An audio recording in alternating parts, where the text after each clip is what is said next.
Hey guys, Joshua Otto here to talk to you about your Naples market report. Okay, so we're going to be going over what happened in October and September of this last couple of months, and then October 2021. Okay, we're going to be going over the price, what the average days on market is, how many sales we've had, what the months of supply are, and then also we're going to be going over what happened the last 7 days as well. All right, so if you saw my video I put on Facebook last month, I chose not to do one last month. We had a really big hurricane come through, and I just didn't feel like the numbers that had just came out since it hit at the end of September were going to be accurate. So I kind of wanted to just wait and see what happened. Kind of a surprise to me. So let's go over it, okay? So the median sales price in October 2022 is $555,000. All right, in September 2022, 558. So it went down 3,000. That's not really much. It's not even 1%. I wouldn't even really count that as a significant change. Okay, so October 2021, you can see the median sales price was $450,000. Okay, so we still have $105,000 gap of what it was last year. And I don't know if you remember what the real estate market was like in 2021, but it was very hot. Prices were just skyrocketing. People were going way over asking price whenever they were going to go bid on a home. So for us to be here whenever we're in a slowdown, pretty amazing.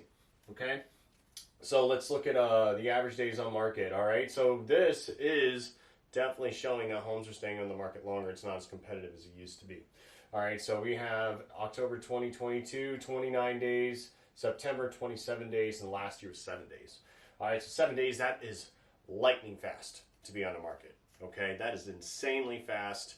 For it to be 29 days, that's still pretty quick. If you can get your home under contract in less than a month, you're doing pretty good. Okay, that means the market is still going well, and then it's still a good time to sell. You're going to sell it quickly. All right, normal market, you'll see a home sit 60 days, 90 days, and that's normal. Okay, there's nothing wrong with that.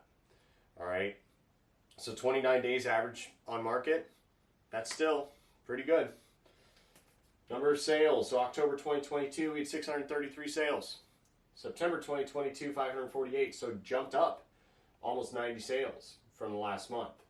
And then October 2021, 877, so still lower than it was last year. We're not getting as much sales as we did back in 2021, but when we go to months of supply, you're going to see what kind of market this is.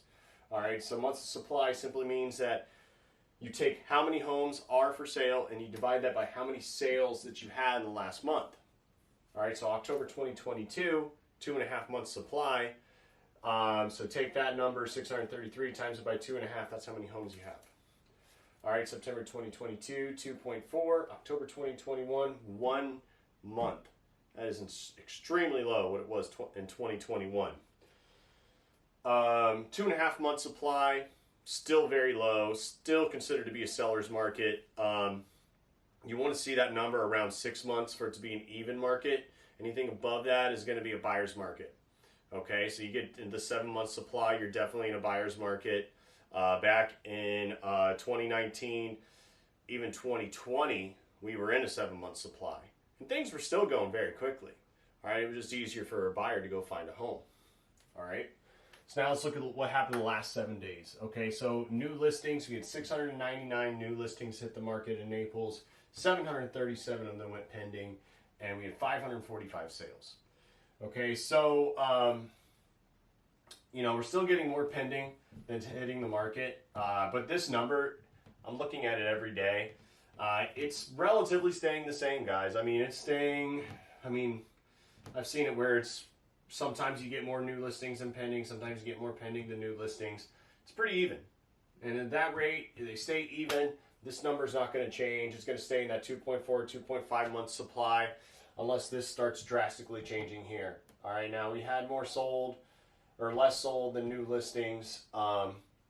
Considering that we have more pendings than new listings, I don't really think that's going to change like what the months of supply is going to be, even though we had less sales. Because you have to consider that we get these new listings and less sold. We're also getting withdrawn listings, expired listings, terminated listings. All right, listings that are going off the market that were on there before.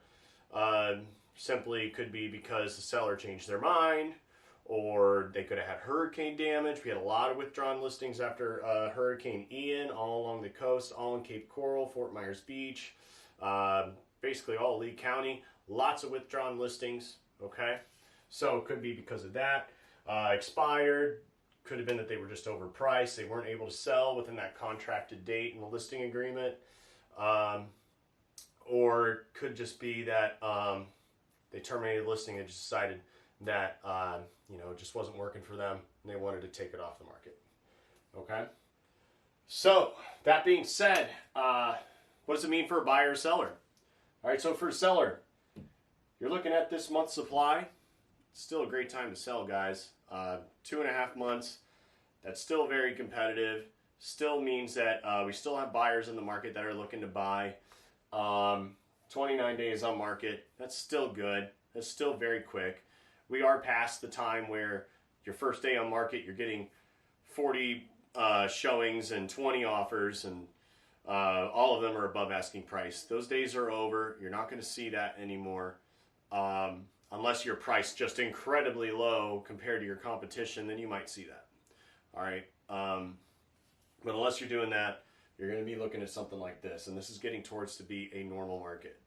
All right. As a buyer, now that we're getting more supply in, it is easier to find a home. It's not as competitive as it used to be, where you're having to bid $30,000, $40,000, $50,000 above the asking price just to have a chance of getting it, and not even sure if you're still going to get the home.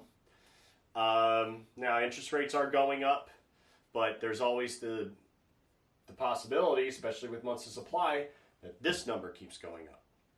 All right, and what would make sense, especially if you're renting, would be to invest now rather than paying 100% interest. Pay that 7% interest, 6.5% interest, whatever you can lock it in at, and later on, whenever interest rates do go back down, refinance. And you've got the home, and by then, you're more than likely going to have equity built into your home, so you should be able to refinance. If you have private mortgage insurance, should be able to get that taken off, especially since you're bringing that mortgage down by paying your principal amount. In the next year, 2 years, the prices should be going up if they stay like this. I mean, it's basic economics, supply and demand. You get more supply than demand, prices are going to go down. You get more demand than supply, prices are going to go up. All right, so with this being said, if I was a betting man, this is going to go up and interest rates will end up going down. So if you're a buyer, you might want to think about that, especially if you're paying a lot in rent. You're paying $2,000, $3,000 a month. That's $24,000, $36,000 you are spending that you could be using towards a mortgage instead of just giving it to somebody, giving it to your landlord to help them pay off their mortgage. All right, and especially if you're somebody who has been on the fence for the last 3 years, you're paying that amount. I mean, times that by 3, times that by 2, you're looking at, let's just go $2,000 a month. That's $48,000 in the last 2 years you have thrown away, where you could have used that towards the mortgage of your home. Doesn't really make sense. Okay, so as an investment standpoint, I would always say if you have the ability to buy. But, if that's a conversation that you need a little bit of help on, just let me know. I'd love to talk to you, run down the math with you, show you what you're spending, show you what you could be saving in the long term. Okay? All right, guys, so that's it. Thanks for tuning in. I'll be talking to you soon. Take care.